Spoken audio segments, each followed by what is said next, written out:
Ya, ahí voy Dentro de lo que es riesgo ambiental, un tema que me ha tocado trabajar, de hecho fue el gran tema de mi tesis doctoral, fue el efecto de la actividad agrícola en el agua subterránea. La agricultura se ha basado, o la revolución verde de la agricultura, nos permitió pasar de una agricultura extensiva, que era capaz de alimentar una población relativamente acotada, a una agricultura intensiva, que ha permitido generar alimento a una población cada vez más creciente. De hecho, generamos, y en muchos países se producen excedentes de alimentos. Entonces, la revolución verde se ha basado en el desarrollo de técnicas de mejor manejo, de técnica agronómica, de técnicas de riego. Y es tan impactante, por ejemplo, para mí un tema que es sumamente impactante es la remolacha, porque yo cuando entré a trabajar en el 90, una hectárea de remolacha producía 70 toneladas por hectárea. Y hoy en día se produce alrededor del doble, 140 toneladas por hectárea, pero el costo de producción son como 110 toneladas por hectárea. Entonces, uno ve cómo han aumentado los costos de producción, pero cómo la tecnología ha permitido eh, producir más por unidad de superficie. Entonces estamos llegando a los niveles de producción extremadamente intensivos.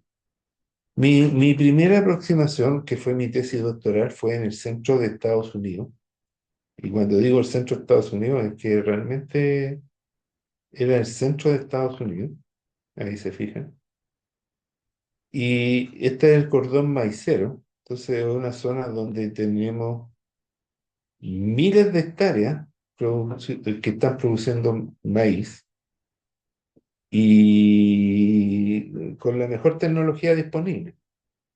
Estos tipos aquí en Nebraska han inventado todo lo que es maquinaria, agricultura de precisión, lo han inventado, lo han desarrollado ellos, porque, por ejemplo, en este predio donde me tocó trabajar, es un predio manejado por un agricultor y que maneja 700 hectáreas, con el apoyo de su señora y su hijo. Entonces, ¿cómo logramos pasar? Hay una película que se llama 1922, que está ambientada en Nebraska, en que un granjero tenía eh, 15 hectáreas, con eso vivía. Vivía más o menos, no más, pero vivía. Entonces, ¿cómo pasamos de una capacidad de manejar 15 hectáreas a manejar 700 hectáreas mediante la mecanización? Construcción de pivotes centrales, tractores con robots, básicamente tractores inteligentes que trabajan 24 horas, y uso de químicos. Entonces, el uso de químicos tuvo una consecuencia, que ha sido la lixiviación de contaminantes, sobre todo el nitrato que se mueve a través del agua subterránea. El nitrato se mueve porque tiene carga eléctrica negativa y las partículas tienen carga eléctrica negativa, entonces, por lo tanto el nitrato se repele y se mueve libremente. Entonces el nitrato sirve también como indicador de contaminación y por eso se ha trabajado harto el nitrato como un indicador de calidad de agua, del impacto de la agricultura. Después del nitrato vienen otros contaminantes más pesados. Entonces, mi tesis doctoral consistió en desarrollar un modelo que complementaba un modelo agrícola de producción, relación agua-producción. En esa época, estoy hablando hace 30 años atrás, los modelos agrícolas eran más simples. Hoy en día, por ejemplo, tenemos el crop, el aqua crop, el cropsys, el SWAT, que es un modelo agrícola bien interesante. Pero en esa época usábamos unos modelos, había un NEPIC, se llamaba, que era el módulo que usé en mi tesis doctoral, en el que uno ingresa técnicas de riego, prácticas de riego, de fertilización, y tiene como resultado la producción agrícola y la cantidad de agua que puede percolar o lixiviar. También esto, como les digo, hoy en día lo podría modelar con SWAT, pero en la época que hice mi tesis doctoral no existía el SWAT. Después tenemos una condición intermedia, que es la condición de suelo no saturado, donde se transporta el nitrógeno que se escapa de la zona radicular, donde lo atrapan los cultivos, y se va transformando en agua subterránea, y ahí se acopla con modelos de flujo de agua subterránea y de transporte de contaminantes para, para evaluar cómo va evolucionando la calidad del agua subterránea comparado con estos contaminantes de origen agrícola. Entonces esto me entretuvo durante un par de años haciendo mi tesis doctoral. Generalmente me concentré en este modelo, lo desarrollé. Y la idea, y yo no estaba trabajando, yo estaba trabajando con una beca de un proyecto, y el proyecto era el proyecto Manager System Evaluation Area, que se desarrolló en varios estados de Estados Unidos, valga la redundancia, y la idea del proyecto era mejorar las prácticas agrícolas, mejorar las prácticas de fertilización y riego para reducir el impacto ambiental de la agricultura. Entonces me tocó trabajar en esto y fuimos trabajando, integrando distintos tipos de modelos, porque básicamente lo que nosotros nos encontramos es que esto yo lo puedo modelar en una columna de suelo, pero después tengo que acoplarlo en un modelo regional de agua subterránea. Entonces, básicamente este era el esquema de trabajo, que tenía modelos de columnas de suelo, que con las limitaciones computacionales de la época teníamos que acoplarlo con el modelo de agua subterránea. Bueno, y lo logramos hacer, lo logré hacer, y ir trabajando con distintas ecuaciones. Trabajé con la solución de la ecuación de Richard, porque básicamente, para simplificar el tiempo de cómputo, usé una simulación numérica, pero no fue muy buena la idea, pero es lo que hice. Y esta es la zona de estudio del modelo de agua subterránea. Entonces, aquí hay un primer tema importante, que es el acople a escala, porque las prácticas agrícolas afectan directamente sobre la columna de suelo, porque la lixiviación es un proceso vertical. Yo eh, tengo un manejo a nivel de escala de potrero, que podría ser la escala un poco más amplia. Entonces ahí yo voy a estar afectando, o en el caso chileno, en la producción de frutal, también voy a tener una escala a nivel de potrero, y eso lo tengo que integrar a la escala regional. Entonces ahí hay un tema importante, que es la integración de una escala a otra, que hay que resolver. Entonces, el modelo de agua subterránea se analiza a escala regional. Y bueno, se calibró el modelo, tuve que usar, tenía mucha información disponible, así que logré calibrar el modelo, aplicar los distintos modelos, y llegar a entender cómo se producía el transporte contaminante. Y una de las conclusiones interesantes que yo encontré era el tema de la edad del agua subterránea. Lo que ocurre, y esto es importante, porque cada agricultor de que tiene su predio, tiene que tomar una muestra de agua subterránea y reportar la calidad, el contenido de nitrato del agua subterránea, porque ahí tenían unos incentivos en cuanto a primas de seguro agrícola. Pero generalmente la calidad del agua subterránea que está bajo un predio no depende de lo que ocurre en el predio, sino que depende de lo que ocurre agua arriba en el predio, porque hay un transporte de agua subterránea. Entonces, en general, hay un problema de la edad del agua subterránea, porque en general el agua subterránea que yo estoy ocupando en un pozo tiene una edad que va entre 7 y 15 años, y tiene una fuente de recarga que se produce agua arriba. Entonces, la calidad del agua subterránea que está debajo de mi predio no refleja necesariamente lo que está ocurriendo arriba del predio, sino que también lo que ocurre agua arriba. Y ese es un problema. Y eso fue uno de los, eh, de los descubrimientos que tuve en la tesis doctoral y de las conclusiones. Bueno, de ahí terminé mi tesis doctoral, me vine a Chile. Un par de años después empezamos a trabajar con el profesor Corsafer en la tercera sección del río Cachapoal. Este es un típico valle de la zona de transición entre el Valle Central y la Cordillera de la Costa. Aquí viene el río Cachapoal y genera una zona agrícola. Entonces, esto es como una zona bien interesante de estudio, donde podemos estudiar el tema del manejo agrícola. Ahí ya no tenía maíz, ahí ya teníamos frutales. Pero pudimos estudiar cómo va evolucionando la calidad de agua subterránea. Y aquí he tenido la suerte de tener varios proyectos a lo largo de varios años.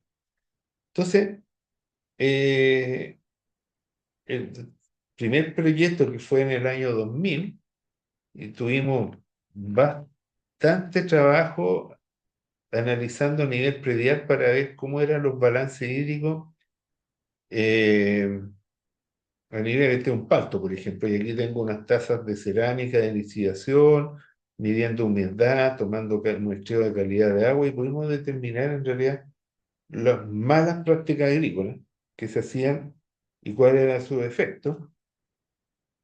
Y las buenas prácticas que también son la mayoría. En general, estamos hablando de una agricultura intensiva de frutales que está bien controlada. Entonces, en general, el manejo del riego era bueno, pero en el manejo de fertilización se cometían algunos errores, como la fertilización post cosecha, que se deja una cantidad de fertilizante y que después es lavado por la lluvia. Entonces, eso no tiene mucho sentido y es algo que nunca me ha gustado que se haga. Bueno, todo esto se evaluó con distintos modelos. Aquí tengo un modelo que se llama Hydrus, que describe el funcionamiento de la extracción de aguas raíces. Tuvimos que lidiar, a diferencia de Nebraska, aquí tenemos que lidiar con un gran problema que es la heterogeneidad del suelo. Y eso genera mucha más dispersión porque nuestro suelo, por donde se mueve el agua, está lleno de grava, como pueden ver aquí en la imagen. Pero es posible generar análisis mediante modelación y monitoreo. Y eso fue lo que hicimos durante el año 2000. Tenemos aquí distintos tipos de monitoreo con resultados y este es un modelo de diferencias finitas bien interesante. Acabamos de terminar una tesis de un agrícola, Vladimir Méndez, que volvimos a retomar el tema del monitoreo para el lavado de salinidad. Sí. Entonces, una de las conclusiones que sacamos, que la fertilización post cosecha no tiene mucho sentido. Y yo siempre he planteado que ahí hay un problema, porque cuando viene la condición invernal, que se produce la precipitación, gran cantidad de, este- de estos nutrientes que los dejan almacenados aquí en una capa son lavados y eso produce una mayor contaminación al inicio de la temporada invernal. ¿Y para dónde se va esta contaminación? Bueno, se va escurriendo por el sistema de agua subterránea y de alguna forma va a llegar hasta el lago Rapel. Ahora, otra cosa que encontramos interesante y son las vueltas a la vida, ¿no? Es que el sistema de agua subterránea está controlado por el manejo de los canales de riego. Entonces, la lógica era totalmente inversa en el caso del río Cachapoal, de este valle del Cachapoal, porque uno esperaba que los niveles freáticos aumentaran en invierno por las lluvias y disminuyeran en verano por la evapotranspiración. Pero cuando llegué al Valle del Cachapoal me encontré con que los niveles freáticos aumentaban en verano. Entonces no entendía nada hasta que logramos darme cuenta que los niveles freáticos estaban controlados por el agua de los canales de riego. Y ahí fue mi primera experiencia en recarga artificial de agua subterránea, que es lo que he venido trabajando los últimos 20 y tantos años, en que el manejo de los canales de riego nos permite recargar acuíferos. Y eso salió de un descubrimiento fortuito de algo que no entendía. y que para entender lo observado en terreno que contradecía mi lógica, bueno, terminé aprendiendo cosas nuevas. Y eso es lo importante, o sea, uno siempre tiene que, si hay algo que no le cuadra, tiene que explicar. Y en general el tema ese, que la recarga de canales es importante. Y eso es lo que hoy en día estamos utilizando en el manejo de recarga artificial. ¿Se fijan? Uno sigue desarrollando ideas. Un proyecto posterior que ya pasó 20 años después fue un proyecto de colaboración con la Agencia Internacional de Energía Atómica, la Comisión Nacional de Energía Atómica, la SECHEN y la DGA, en que establecimos el uso de herramientas isotópicas para tratar de determinar el origen de contaminantes por fertilización, o sea, de contaminantes en el agua subterránea. Tomamos nuevamente este caso, hicimos un muestreo de agua subterránea en la zona de Cachapual y encontramos que habían contenido de nitrógeno en pozos de observación y sobre todo en pozos de sistemas de agua potable rural. Y eso está complicado porque en estos pozos de agua potable rural son pozos destinados a la bebida de personas y el nivel de nitrato sobrepasa la norma de calidad de agua. Entonces ahí tenemos un problema de contaminación. La pregunta era, ¿de dónde venía este nitrato? Y eso, habían varias hipótesis. Si el nitrato venía de restos del manejo animal, que era lo que yo planteaba, o de malas prácticas de fertilización, que es lo que mucha gente plantea. Entonces, ¿cómo diferenciamos eso? Es difícil, pero se puede hacer usando una técnica basada en el uso de isótopos ambientales. Los isótopos ambientales son una herramienta que está basado en el y en la próxima clase, o les voy a dejar una grabación después sobre el uso de monitoreo y el uso de herramientas isotópicas, pero básicamente los isótopos ambientales lo que nos permite a nosotros es marcar el origen del agua. Entonces, nosotros tenemos la posibilidad de diferenciar la recarga que viene del río Cachapual, en este caso, y esa va a ser una recarga, perdón, que esta es la recarga regional, que está asociada a la nieve que cayó en la cordillera de los Andes. Desde el punto de vista isotópico, usando isótopos ambientales, yo puedo conocer que esta agua asociada a la nieve que viene de la cordillera, en este gráfico particular, se ubica en la parte baja. En cambio, la recarga de lluvia que cae localmente sobre la zona, en este gráfico se ubica en la parte alta. Entonces pudimos establecer que los pozos superficiales tienen una recarga asociada a la lluvia y los pozos profundos tienen una recarga asociada al aporte de agua del río Cachapual. Y lo otro es el origen de la contaminación de nitrato, y ahí se utiliza una técnica analítica que se llama el nitrógeno 15, son isótopos de nitrógeno en agua subterránea, en nitrato, y en base ya a la literatura tenemos este tipo de gráfico que nos permitió establecer que la mayoría del nitrato medido en los pozos se asocia con manejo fertilizante y algunos menores con el manejo de residuos animales. Entonces ahí podemos ver que estaban estas dos componentes y una evidencia de prueba. Entonces lo interesante es que mi experiencia en la modelación que hice entre el año 2001 y el año 2005, 20 años después la pude ratificar con el monitoreo y la técnica isotópica.